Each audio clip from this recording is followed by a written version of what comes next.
xisbiga talada dalka haya ee kulmiye ayaa wajahaya caqabad kaga imanaysa xubno wasiirre isku deegaan ah oo mar kale ku loolamaya booska guddoomiyenimada xisbiga talada dalka haya ee kulmiye oo waqtigan uu hayo madaxweynaha Soomaaliland Mudane Muuse Biixi Cabdi. dhawaan waxaa warbaahinta la hadlay wasiirka wasaaradda arrimaha gudaha Soomaaliland ahna guddoomiye ku-xigeenka koobaad ee xisbigaasi kulmiye Mudane Maxamed Kaahin Axmed oo sheegay inuu doonayo inuu qabto isla markaasina u tartamo booska guddoomiyenimada xisbiga kulmiye oo la naawilayo in madaxweynaha Soomaaliland uu dhawaan banayn doono. dhinaca kalena wasiirka wasaaradda caafimaadka Soomaaliland Xasan Maxamed Cali Gaafadhi ayaa maalinimadii dooraato ahayd isaguna warbaahinta la hadlay isla markaasina sheegay inuu doonayo inuu hanto booskaasi uu hore u xalmaday wasiirka wasaaradda arrimaha gudaha Soomaaliland. labadan wasiir oo isku deegaan ah ayaa hore waxay ugu loolameen guddoomiye ku-xigeenka koobaad ee xisbigaasi kulmiye oo waqtigan hayo Maxamed Kaahin Axmed.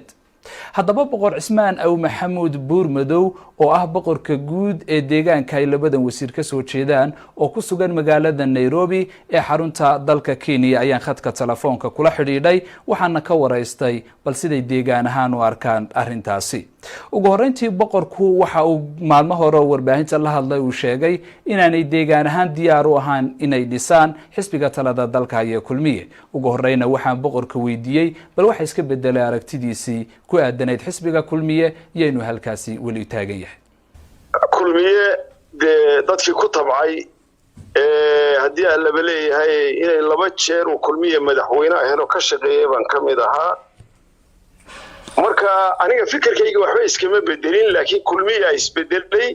kulmiyaana noqon waayay kulmiyaha hadda joogaana wuxuu noqon waayay kulmiyihii aanu ku tabcaynay aanu wadnay aanu hanweynayn buu noqon waayay. waayahay loolan baa ka soo cusboonaaday u dhaxeeya laba wasiir oo deegaankaad boqorka u tahay ka soo jeeda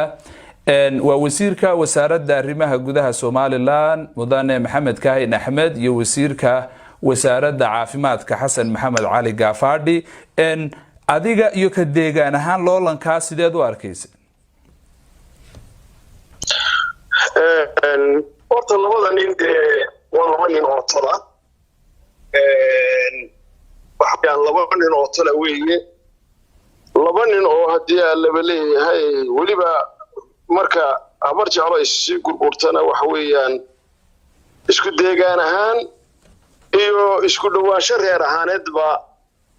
xasan baanu isxignaa oo xasan waxaanu nahay ilmaadeer afraadii baanu nahay ma kala fogin dad saa isugu dhow baanu nahay laakiin anigu asal ahaantayda dhaqan uma lihi horaanu sheegay interview dheer baan sheegay qabyaaladda habar jeclo dhexdeedu ma shaqayso aniguna oday haddaan ahay maanta ayaa ku habboon weeyaane habar jeclo qabyaaladeeda iyo kala dhexgalkeeda inaanay haddii aan laba leeyahay shaqaynayn baan garan karaa. marka waxa weeyaan aqoonta aan u leeyahay baan labada kaga hadlay mid walba intaan kaga hadlayay. waayahay aqoonta aad u leedahay haddaad dib noo xasuuso nala wadaagto maxay tahay labadooda u kala leedahay? horta Maxamed Kaahin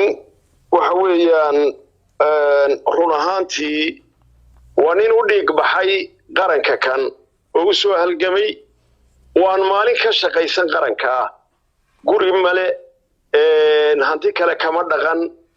naftiisa ayuu hibeeyay xaaskiisii iyo carruurtiisii oo waqtigii loogu jeclaahay carruurtiisuna ugu jeclayd ugu yaryarayd carruurta loogu jecel yahay xaaskiisuna gabadh yar oo dhalinyaro tahay ayuu intuu ka dhaqaaqo inuu qarankan dhiigga u shubo u dhinto u halgama soo galay. taariikhda Maxamed Kaahin ka leeyahayna cid waliba way ogtay. anu Maxamed Kaahin maanta isaga iyo xisbigiisa toona siyaasadooda kuma shaqaynayo kumana shaqaynayn laakiinse waxa weeyaan Maxamed Kaahin qofku haddaanu qirin taariikhda dhabta oo taariikhda been ka sheego noloshiisa oo dhan buu been ka sheegaa. Maxamed Kaahin waa nin taariikhda dalka kan naftiisa oo dhan geliyay. xasan maxamed cali waxaan aaminsanahay ragaan anigu ka mid ahay inaanu siyaasadda soo gelinay. wuxuu ahaa ninkii wuxuu doonayay dhici ayuu doonayay inaanu kala doono dawladda hankiisuna madaxweyne ma ahayn markaanu aragnay nin yare aamus badan nin haddii aan laba leeyahay qofkuna ilaa kursi la fadhiisiiyo oo wax fahma aan la fahmi karin waxaan ugu dhalatay ninkani ragga hadduu ragga ugu tacliinta wanaagsan yahay akhlaaq badan yahay maanta siyaasadda aan ku riixno wuu nala qaatay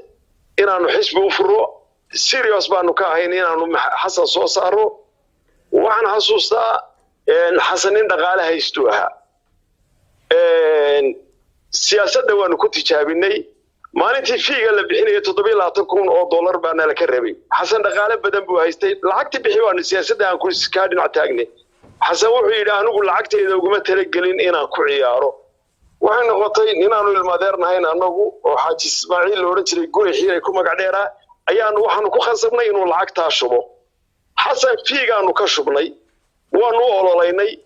dhaqaalihii lagu ololeynayay $100 xasan kuma darin beeruu iibsanayay beerta Hargeysa waa maalintuu iibsanayay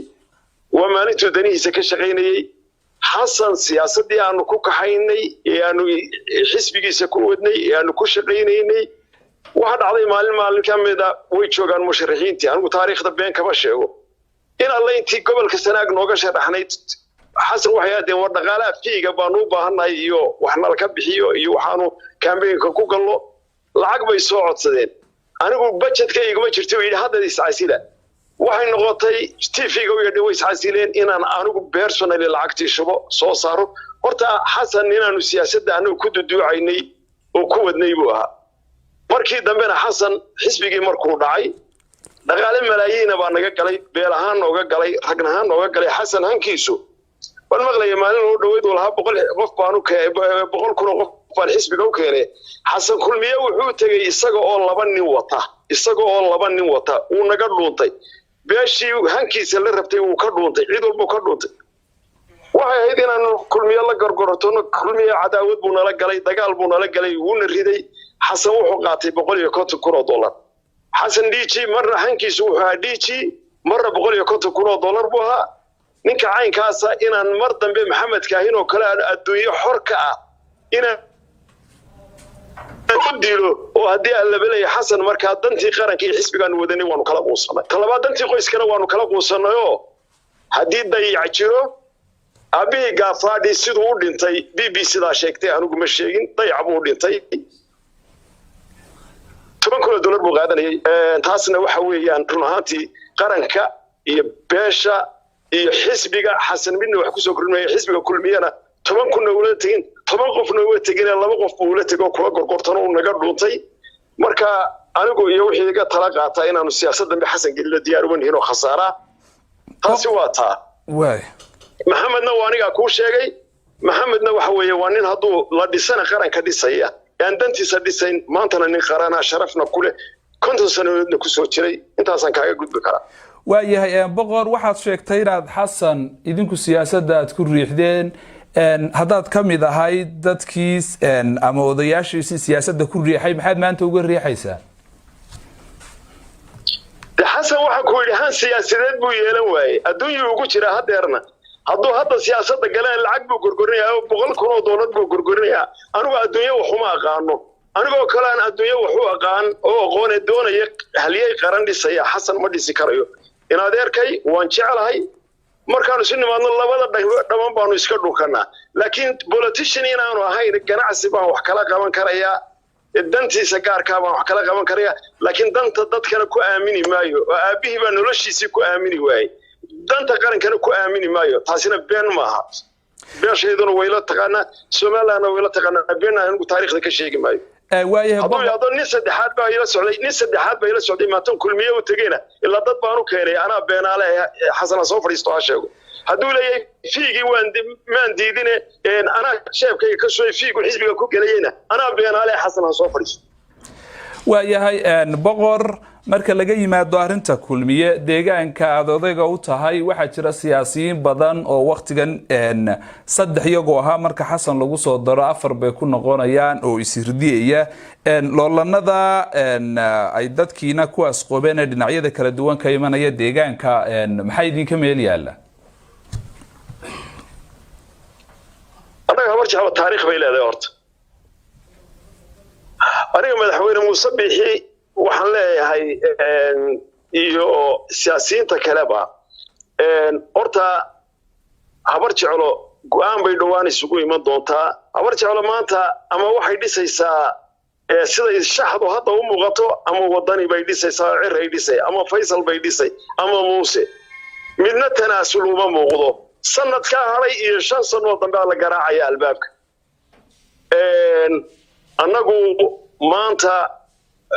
habar jeclo maalinta ay noqoto laba candidate habar jeclo timaado ama 3 timaado waxaan ku ballan qaadayaa cid walbana u ballan qaadayaa inaanu mid la soo bixi doono kaasina habar jeclo raaci doonto qabiilna ku raaci mayno isxigidna ku raaci mayno habar jeclo taariikh bay leedahay 300 la soo sanadood baa la soo tijaabiyo la kala furfuriyo ay muusana waxaan leeyahay in adeerkay madaxweynahaygii aan waliba saaxiib ahayn maanta xisbi iyo ummadan iyo qaran dhan iyo dawladnimo dhan oo ninkii tolka ahaa ee kuwa badan oo kaaga haboona aanu kaaga reebnay baanu ku dhiibnay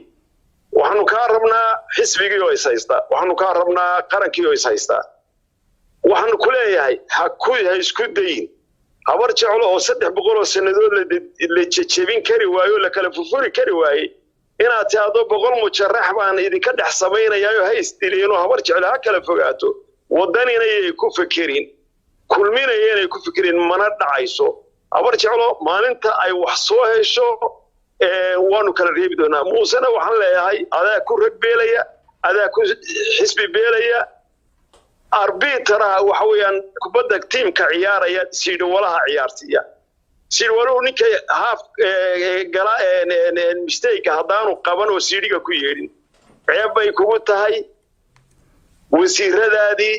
inay maanta wali may dhicin taariikhda silaayo isagoo xisbi mucaarada jooga ayuu ragiisi kala reebay maanta cigaalna saas uu kala reebayay udub waxay ku dhacabtay daahiriyaale ragiisi uu kala reebi kari waayay taariikhaynu soo shaabinay ha ku dhicin xisbigaaga iyo wasiiradaada wali may dhicin dawlad aan team work lahayn haddii la baleeyay siid waluhuna aanu qaban karayn ninka leaderka ahi ragiisa ana waxaan leeyahay war adigu haddii la baleeyay ama ku khasaar ama ku faa'iido ya ragga habar jecel horta ha isku dayno ha ku fikirin inaad kala jajabinayso aad isku diri karayso ma fuula fusumayso naftaadana waxa yeelin xisbigaagana waxa yeelin taladaadana waxa yeelin dantaada ka fikir raggana ha isnin ciriyene go'aan qaado oo kala reeb baan leeyahay waa talo odaynimo waa talo saaxiibnimo